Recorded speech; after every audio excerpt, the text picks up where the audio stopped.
সেদিন আমি ঈদের শপিং করার জন্য বনানীতে গিয়েছিলাম সেলাইয়ের আউটলেটে।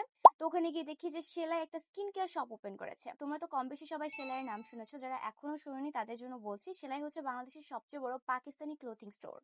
সো যেহেতু আমি পাকিস্তানি ড্রেস কেনার ক্ষেত্রে সবসময় সেলাইকে ভরসা করি, তো যখন আমি দেখলাম যে ওদের স্কিন কেয়ার শপে Korean, UK, USA, Japanese, Thai মানে কত রকমের যে skin care, hair care, body care product আনছে অ্যাফোর্ডেবল প্রাইসে, so I had to try them. But problem হচ্ছে আমি তো গেছিলাম ড্রেস কেনার জন্য, এখন কিনতেছি স্কিন কেয়ার, সো অবশ্যই আমাকে বাজেট ফ্রেন্ডলি কোনো কিছুই কিনতে হবে।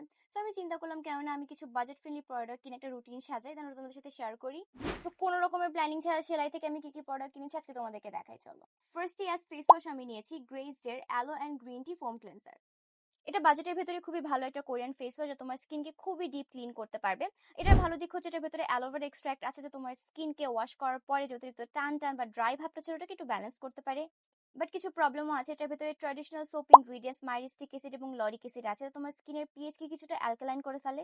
ফলে তোমার স্কিন যদি অতিরিক্ত ড্রাই হয়ে থাকে, তুমি এটাকে ইউজ করার পরে আসলে জেন্টাল ফোম ক্লিনজার যেরকম একটা ভাইব পাওয়ার কথা ওরকম পাবা না। নেক্সট হচ্ছে টোনার। টোনার হিসেবে আমি কিনেছি আমফ্রমের এই রাজ টোনারটা। আসলে আমার বাজেট একটু শর্ট ছিল, নাহলে আমি বড়টাই কিনতাম, বিকজ স্মলটা আমি অলরেডি ইউজ করতেছি। সো বড়টা কিনলে আমার জন্য ভালো হতো, বাট বাজেট একটু টাইট ছিল। এই টোনারটার একটু দাম বেশি, এটা ছাড়া আসলে এটার খারাপ দিক আমি তেমন একটা খুঁজে পাই না। এই টোনারটার একটা মিনি ভার্সন অলরেডি আমি অর্ধেক শেষ করে ফেলছি। It comes in this runny milky texture, যেটাকে ডিরেক্টলি আমি আমার স্কিনে ভাবে প্যাট করে অ্যাপ্লাই করি। তোমরা অনেকে কটন প্যাড দিয়ে টোনার অ্যাপ্লাই করো, আমি আসলে ডিরেক্টলি অ্যাপ্লাই করতে পছন্দ করি। এই টোনারটার ভেতরে 77.78% রাইস ব্র্যান্ড এক্সট্রাক্ট আছে, যেগুলো full packed with amino acid, minerals and vitamin E. তোমার স্কিনকে হাইড্রেট করতে, স্কিনকে ব্রাইট দেখাতে, তোমার স্কিন থেকে ফাইন লাইন্স দূর করতে, টেক্সচার ইমপ্রুভ করতে এটা খুব ভালো কাজ করবে। নেক্সট ফর সিরাম, যেহেতু আমি অ্যাফোর্ডেবল স্কিন কেয়ারই খুঁজতেছিলাম, আমার কাছে মনে হলো কোরিয়ান কজডে বাহা ব্র্যান্ডের আরএসসি সিরামটা ট্রাই করি। এটা হচ্ছে রেটিনল সিরাম, 2.5% এখানে আছে। প্রাইস কম শুনে দৌড়ে কিনতে যাওয়ার আগে ভালো করে বুঝে নাও যে এই সিরামটা কাদের জন্য, বিকজ ইট হ্যাজ রেটিনল। এটার ভেতরে যদিও বলা হচ্ছে যে 2.5% concentration retinol, but pure retinol এখানে আছে 0.13%, which is under prescription concentration of retinol, অর্থাৎ তুমি এটাকে ওভার দ্য কাউন্টার ইউজ করতে পারবা, বাট স্টিল তোমাকে বুঝে নিতে হবে এটা তোমার আসলে প্রয়োজন আছে কিনা। ওয়েল, তোমরা যারা যারা অ্যান্টি এজিং ট্রিটমেন্ট শুরু করতে চাচ্ছ, স্কিনে অনেক বেশি অ্যাকনিকে কম্প্যাক্ট করতে চাচ্ছ এবং স্কিনের সেল টার্নওভার বাড়িয়ে স্কিন থেকে দাগ দূর করতে চাচ্ছ, তাদের জন্য এটা। রেটিনল ছাড়া এটার ভেতরে হাইলুরোনিক অ্যাসিড, নায়াসিনামাইড, ভাইটামিন ই আছে, যা তোমার স্কিনকে প্রোটেক্ট করতে পারে, তোমার স্কিনের ব্যারিয়ারকে স্ট্রেংথেন করতে পারে, তোমার স্কিনকে অতিরিক্ত ইরিটেটেড হতে দেয় না। এখন আসি বাস্তব কথায়, যদি ইনগ্রেডিয়েন্টস দেখে বলতেছি যে খুব একটা ড্রাই করবে না, but it has retinol, so তোমার স্কিনকে ড্রাই করার খুব ভালো চান্সেস আছে। এবং তোমার স্কিন যদি হঠাৎ করে অনেকগুলো রেটিনল তুমি ইন্ট্রোডিউস করে ফেলো, এটা কিন্তু পার্জিং করতে পারে, অর্থাৎ তোমার স্কিনের ব্রণ আরো বেড়ে যেতে পারে। রেটিনল শুরু করার আগে খুব ভালো করে রিসার্চ করে নিবা যে তোমার আসলে রেটিনলের প্রয়োজন আছে কিনা, বুঝে শুনে তারপর ইউজ করবা। আর এই সিরামের একটা প্রবলেম আমার কাছে মনে হচ্ছে, সেটা হচ্ছে এটার টেক্সচারটা আমার কাছে তেমন একটা লাইট ওয়েট মনে হয় না, because it has aloe vera extract as a base, water না। সো মোটেই রানি ওয়াটার স্কিনে দিলেই মিশে যাবে এরকম না, একটু চিপচিপা লাগে আমার কাছে, বাট ওটা সহ্য করতে পারলে আই থিঙ্ক ইটস ডিসেন্ট। একটা জিনিস ভালো লাগছে, যেটার ভেতরে ফ্রেগ্রেন্স দেয় নাই, বেশিরভাগই মিড বাজেটের সিরামের ভেতরে প্রচুর ফ্রেগ্রেন্স থাকে, but it doesn't have fragrance, so এটা একটা ভালো দিক। নেক্সট হলো ময়শ্চারাইজার, এবং ময়শ্চারাইজারের জন্য আমি নিয়েছি আয়োনিকের সেন্টেলা কামিং জেল ক্রিম। এই ময়শ্চারাইজারটা আমি এর আগে ইউজ করছি, সেটা নিয়ে আমাকে খুব একটা ভাবতে হয় নাই। তোমরা যারা যারা আমাকে বলো যে আপু মিড বাজেটের ভিতরে ভালো একটা ময়শ্চারাইজার বলে, আমি তোমাদেরকে প্রায়টা সাজেস্ট করি। আমার কাছে মনে হয় যে আয়োনিকের প্রোডাক্টগুলো মোটামুটি বাজেটের মধ্যে খুব ভালো। স্পেশালি আমার মতো যারা যারা অয়েলি স্কিনে আছে, তোমাদের এটা বেশ ভালো লাগবে, কারণ এটা একদমই নন গ্রিসি, নন অয়েলি ফর্মুলা, কোনো তেল নাই। সো এটা অনেক লাইট ওয়েট, স্কিনের মধ্যে খুব ইজিলি গ্লাইড হয়, এবং এটার টেক্সচারটা দেখো কিরকম, জেলের মতো।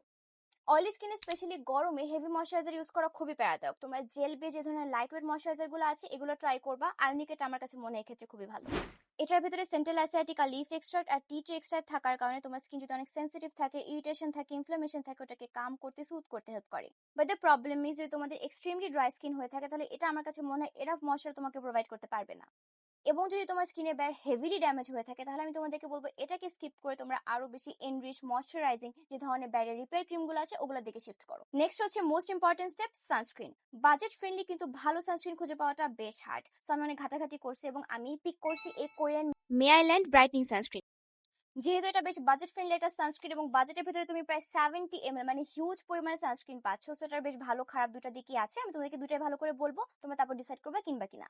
ভালো দিক হচ্ছে যে এটার ভেতরে খুবই পাওয়ারফুল সান প্রোটেকশন আছে, এটার ভেতরে SPF 50 PA ট্রিপল প্লাস তুমি পাবা, অর্থাৎ তোমাকে বোথ UVA UVB রে থেকে খুব ভালো প্রোটেকশন দিবে। এবং বাজেট ফ্রেন্ডলি সানস্ক্রিন হওয়া সত্ত্বেও এটা মোটেও ড্রাইং কোনো সানস্ক্রিন, অর্থাৎ তোমার স্কিনকে এটা ড্রাই করে ফেলবে না। আমি আশা করছিলাম যে এটা অনেক হেভি হবে আমার স্কিনের উপর, চিপচিপা লাগবে, বাট সারপ্রাইজিংলি এটা অনেক বেশি হেভি বা চিপচিপা ছিল না। স্বাভাবিকভাবে 8-10টা বাজেট ফ্রেন্ডলি সানস্ক্রিনের মতো মুহূর্তের মধ্যে ব্লেন্ড হয়ে গেছে এরকম হয় না, একটু সময় নিয়ে ব্লেন্ড করতে হয়েছে, এবং it leaves a white cast. যদিও ভৌতিক রকমের হোয়াইট কাস্ট না, মানে you can manage it, specially দিনের বেলা তুমি বাইরে যাওয়ার সময় ইউজ করলে তোমার কাছে প্রবলেম মনে হবে না। বাট আমি প্রবলেম ফেস করেছি এটাকে রিঅ্যাপ্লাই করতে গেলে আমি দেখি যে আমার স্কিনে যখন অলরেডি অনেক বেশি মেকআপ থাকে বা অন্যান্য প্রোডাক্ট থাকে তখন রিঅ্যাপ্লাই করতে গেলে এটা সরে সরে আসে। আর স্পেশালি এখানে 70 ml পর্যন্ত প্রোডাক্ট পাবা, অর্থাৎ অনেকখানি সানস্ক্রিন পাবা এবং খুব অ্যাফোর্ডেবল প্রাইসে। So I think you can give it a try. So guys, এই ছিল আমার সেলাইয়ের স্কিন কেয়ার শপ থেকে কেনা কিছু অ্যাফোর্ডেবল স্কিন কেয়ার প্রোডাক্ট নিয়ে রিভিউ। আই হোপ তোমাদের ভিডিওটা ভালো লেগেছে। তোমরা এই ধরনের অ্যাফোর্ডেবল স্কিন কেয়ার ছাড়া আর অনেক রকমের skin care product, body care, hair care product পেয়ে যাবা সেলাইয়ের ওয়েবসাইটে এবং ওদের ফেসবুক পেজে। সো নিয়ে ফেলো, ইউজ করো এবং আমাকে জানাও তোমাদের কাছে কেমন লাগলো। আল্লাহ হাফেজ।